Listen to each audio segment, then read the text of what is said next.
woman is the only one who is addressed as the potential ethical subject. And this is why it's very interesting to read Islam in this way. This is why in Islam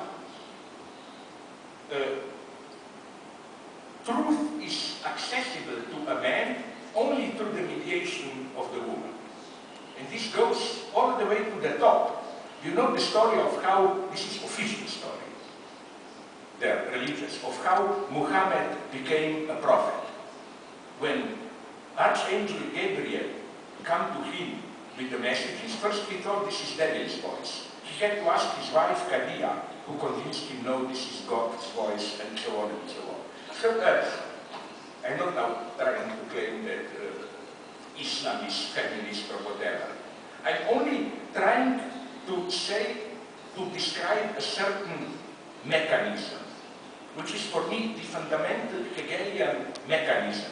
It's not the usual triad of first you have some immediate unity, then you have alienation, then you have the return to synthesis at the higher level. No, it's that you are returning to something out of a loss, but you are not aware that what you are returning to is produced by this very return. It didn't. You are returning to something which did not pre-exist your return to. In this sense, as the British Marxist historian Eric Hobsbawm put it, all histories are in a way invented histories. For my own country, this goes purely. In Slovenia, we Slovenes constituted ourselves as a full nation in late 19th century, in the national revival. And of course, all our myths were invented at that point. Or even Scotland. I read a wonderful book on Scotland, where I read, do you know that even what we thought is ancient Scotland, these so-called Picts, the Westcurts, they were invented in the 19th century. Nothing like this existed effectively earlier in Scottish history. Even, I mean, are we aware to what extent our traditions are retroactively constructed? Like, I read now a book about Vikings, and read, you know, usually they're portrayed with helmets with those horns.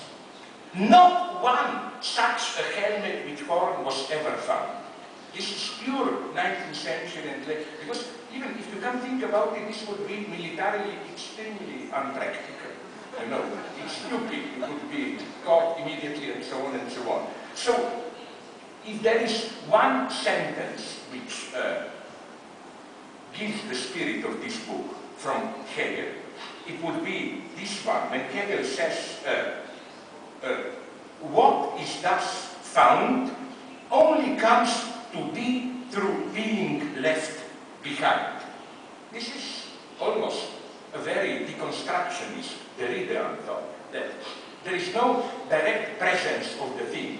The thing emerges through its loss.